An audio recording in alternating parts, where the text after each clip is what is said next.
We are on the final stop of our humpback whale skeleton tour, and I have 3 things that I want to show you towards the back of the whale. So the first one are these 2 bones directly in front of the camera that are kind of floating here, sticking out from one of the vertebrae. So what these bones are is what used to be a pelvis. So I know what you're thinking.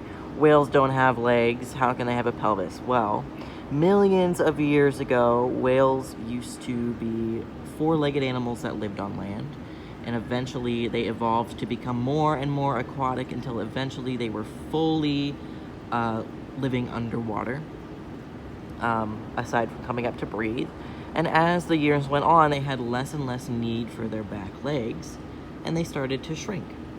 And now, in modern whales, they only have these floating, what's called vestigial bones in the backs of their bodies where their legs used to be.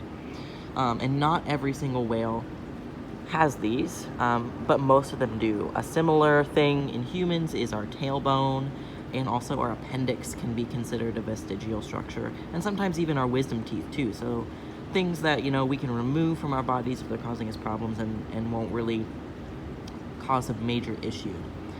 So those are what those floating bones are.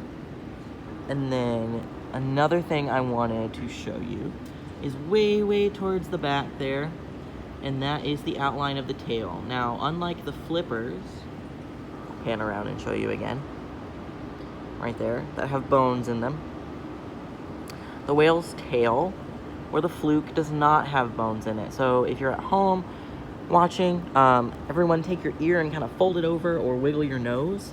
That kind of wiggly substance is cartilage, and that's what the whale's tail is made of, is cartilage. So when the whale dies and breaks down, the tail breaks down with it, and the students that put the whale together decided to make a metal outline to show what the tail looks like. And finally, the last thing I want to show you are these. They almost look like plates on the ends of each vertebra. Those are growth plates, and like I said in the beginning, this whale was very young, so her growth plates were not fused yet. And what that means is, as she got older, she would be able to grow and her bones could expand, and then when she was an adult and stopped growing, those plates would actually fuse to the rest of the backbone and it would become part of it. But since she was so young, the kids had to fish out every single one of these plates and match it to the right bone, because they only go to one bone, and then they all got glued on and put together as part of the skeleton.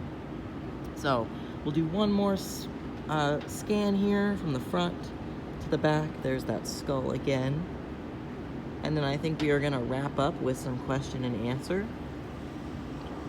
And we hope you enjoyed this tour of our humpbacked whale. We love her very much, and we are very happy to share her with you.